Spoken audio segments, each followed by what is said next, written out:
How nice is that?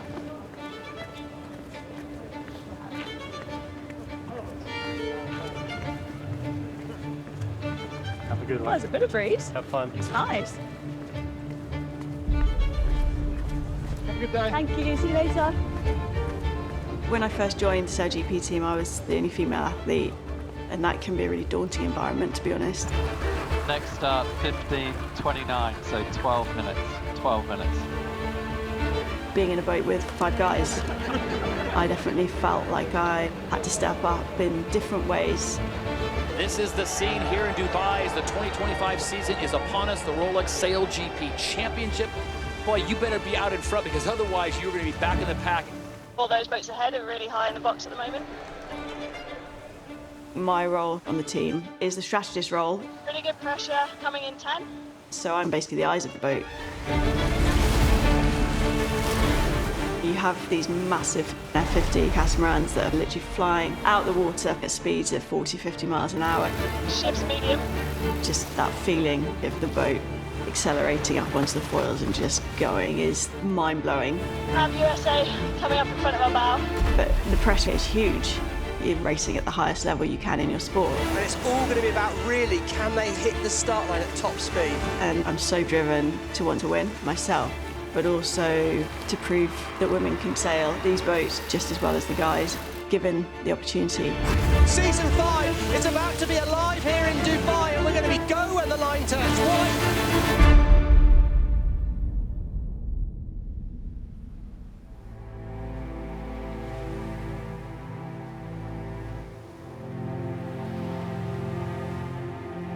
I fell into sailing when I was 7 or 8 years old.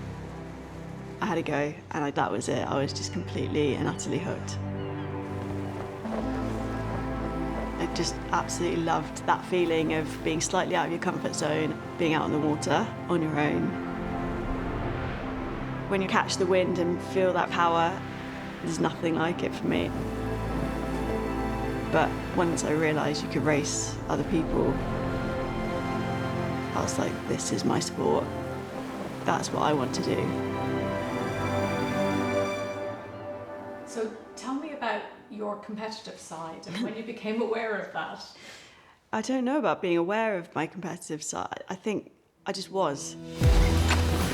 Everything was a race, everything. The boat I sailed was an Optimist, which is like a little bathtub. You sail it on your own. But compared to most people, I was much more hungry to try and win. Anna leading by a country mile. But because I was never going to be big enough to sail a single-handed boat in one of the Olympic classes, a big part of my journey was learning to sail with another person and relying on somebody else for the success. You know, I won the World Championships, the European Championships and the Olympic Games. Any event you get to stand, particularly at the top of the podium, you get the medal put around your neck because you've delivered the performance that's beaten everyone else. It's the best moment of sport, is that moment. And so achieving all of those things in women's events was massive for me. But I've always had this mentality that I go, what's the next thing on the list? You're having melon? You're gonna have your yogurt and jam first? Well, I'm flying on Friday, and we haven't booked your flight yet, but I think if you come on the Wednesday before the event. Okay. Sienna, do you want to go to Dubai with Daddy? Yes. You watch Mummy in a boat? No. No. So post-Tokyo 2021, I got asked to join the Sail GP team. Unbelievably excited to do that. But at that point, we'd started to talk about whether we wanted to have a family. It was such a critical moment of, well, I've just joined this team. I'm one of the first ever women racing in Sail GP. But ultimately, I knew I want to try and have a baby, and I want to come back, and I want to race at this level again. Welcome back to Dubai in the 2025 season Rolex Sail GP Championship. The anticipation is building of a great day of racing on the Arabian Gulf. Just in terms of strategy, like the wind should be a little bit further right today. There might be more space if it's further right. Yeah. For that right turn, maybe. coming back to SailGP after having a baby. I guess it helped provide a blueprint for a lot of other female athletes. But there's still a massive experience gap between men and women in this type of sailing. And that motivates you to want to work harder and to find different ways to change our sport. Hannah's really spearheading this massive push for female athletes having the opportunities to prove that they can compete on equal terms, and she's an exceptional leader on and off the water. I thought, okay, we can do something bigger here.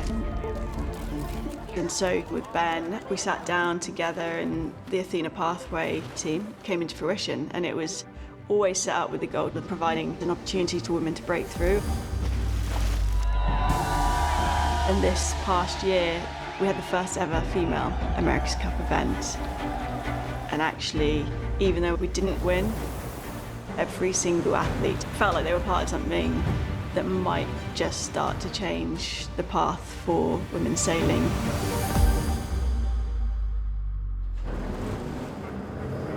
We are minutes away from the start of the event final. We've had 11 boats out of the water. Now it's just down to the top 3 teams on points. How are you feeling about today? Good. Yeah, it's a bit of an uncertainty around what time we're racing because the wind's quite light, so they're just trying to get the best window for the best breeze. So now we're in the hunt with everyone feeling really positive and excited to attack the day today. I think it's great for the team.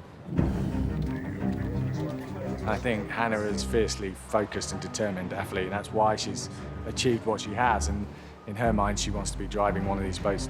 We're committed to help her on that journey to prove that she's the very best and can get into that driving position in the future. Moments away from the start of the event final.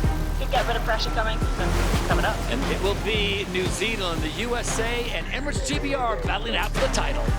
A-lines are really right shift. Copy that, Dil. Yeah, copy, working down. Watch for the line to turn white in 3 seconds, and we're about to go racing here in Dubai. Perfect from Burling at the bottom of the line. New Zealand are going to lead from here. What a start from the Blackfoils. And now it is on for Emirates GBR and the USA to try to track him down. Good breeze inside to press down into. They're popping now. Pressing at them. In the future, I definitely believe that I can be the best driver in SailGP. Got the Americans on the inside, Dil.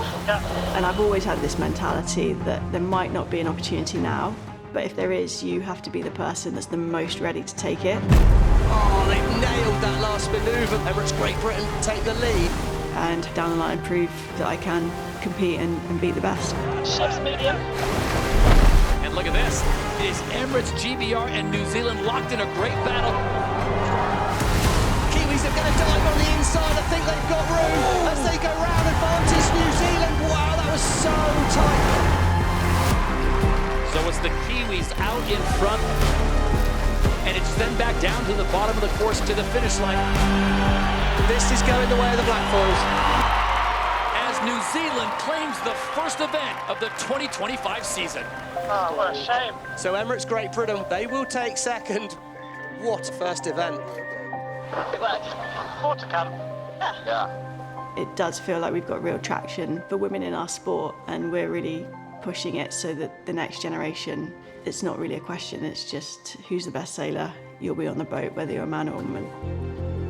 Sport can ignite people's confidence and passion to do anything. So I definitely feel that responsibility to bring what we're doing to as many young people as possible, particularly girls, to go, wow, that's what I want to do.